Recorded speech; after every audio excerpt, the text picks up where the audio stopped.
Rowan Atkinson, one of the few people in the world who could crack up a crowd without saying a single word. But behind every great comedian lies an insane level of depth and precision. These are his greatest moments. I did a movie quite a while ago called Mr. Bean's Holiday. Oh, yes.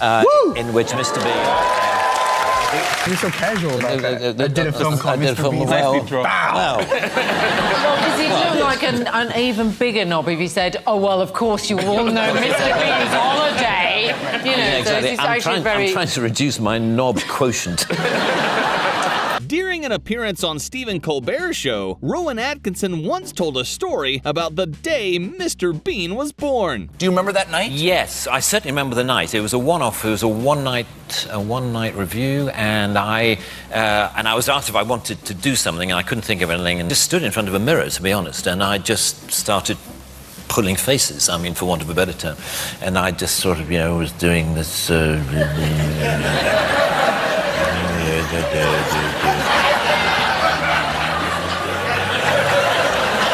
then there was this idea of having a card. Have you got anything that I could...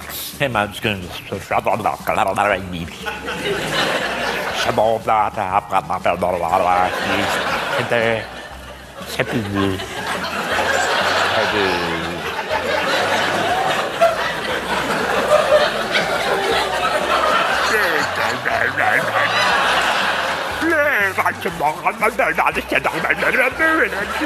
Anyway, it was something like that. I'm sure the first question that everybody would like to ask you is this. Funny name, Elton. How did you come by it?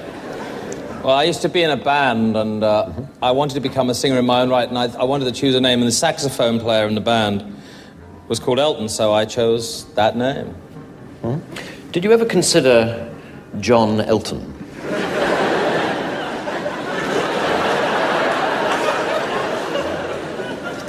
No.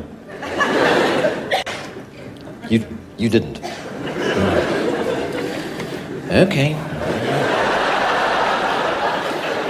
Right, well, let's start with those early albums, then. One of which I believe was called simply Elton John. Yes, that's correct.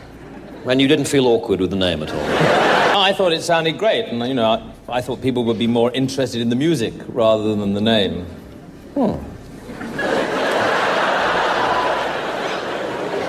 Now let's take a look at this moment from the F1 Grand Prix, when Rowan Atkinson answered Martin Brundle with an impression of him that flew right over his head. What would Mr. Bean reckon to all of this Formula One malarkey? Yeah. Well, he would enjoy it very much because he's a car enthusiast, as you know. Oh, that's right. Yeah, he had some magnificent cars, didn't he? Cars, then he'd enjoy it. But anyway, it's fantastic to be here.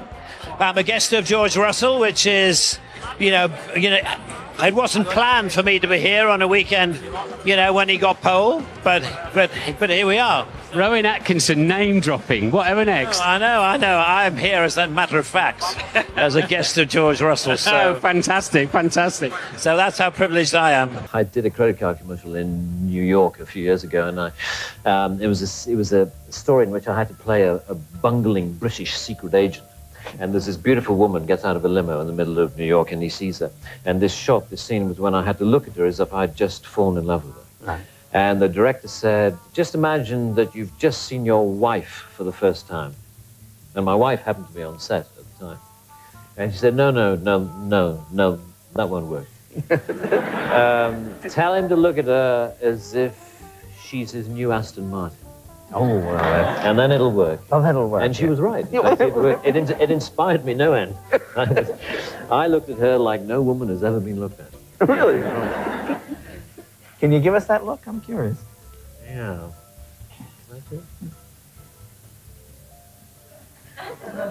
In Blackadder, Rowan Atkinson played multiple roles, one of them being his very own Scottish brother. This character in particular was so weird, the cast found it impossible to hold it together. Forget the whole thing. I'm going back home with Migsy. Yes. Oh, show me the glen where the kipper roams free and together. Oh, I'm so sorry. I'm so sorry. You got too funny. Sorry. It's so funny to me that he addressed it all to Miggins. Consulting with the wife. You see, after back in the office on Friday. Yeah, I know what you mean. I'm going to look at you. You're looking that way. I understand everything. I know what it's like. I mean, you've got a difficult job. 45 miles commuting every day. Most people would think that being a comedian is not merely a job, but part of someone's everyday persona. It turns out Rowan Atkinson sees it a bit differently. Start with a quote that I read. Oh dear. From you. It says, "The problem with talk shows is that you're supposed to amuse. I generally rely on being interesting rather than funny. They just want people with wacky stories about airports, and I haven't really got any." How true. It's true. How true. I haven't. So how was Kastrup Airport? No, I have no stories. No. I'm always rather confused, as I think I know you are, about whether I'm a comedian or whether I'm an actor. No. You know, or whether No, I'm I'm an not actor. confused But at you're not all, confused no. at all? Oh, well, I'll stop talking. I know you're boring now, and I know you will consider...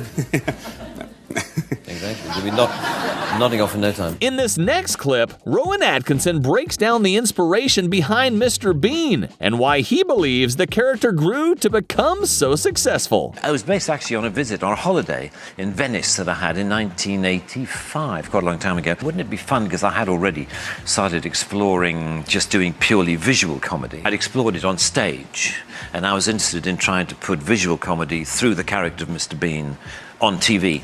And so that's where it started. Well, the first ones we did were in 1988, 89, and then it sort of grew from there, and now we've got this... Weird, it's like you've got its own presence. Media people come up with all kinds of ways to promote a movie, and as an actor, that can get kind of overwhelming. Here's an iconic interview for the promo of Mr. Bean's Holiday when Rowan Atkinson had no idea what was going on. That was really good, thank you. This side or this side?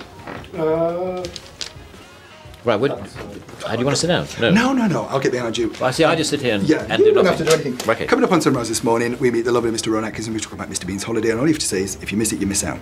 Simple as that. You ready? Right, okay. I'm good at this. Good, okay. How interesting.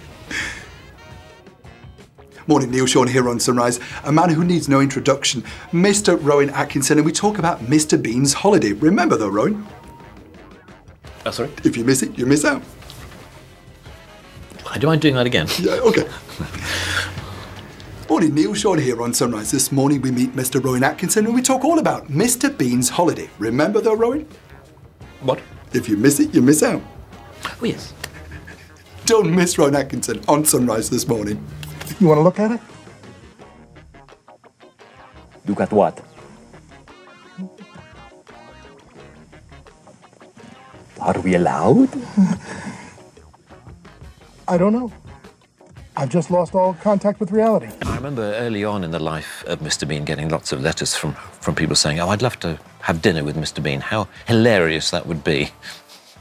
He's a very, very selfish individual. He's a child. I love your work, I have to say, but the thing that I loved the most, Blackadder. Oh, right, good. Elizabethan Blackadder.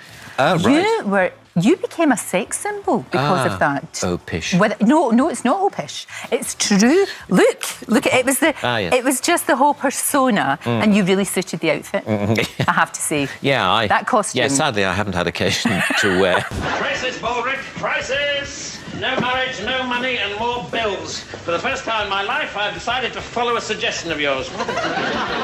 If I may make so bold, a major crisis has arisen in your affairs. Yes, I know, Blackadder. I've been pondering it all morning.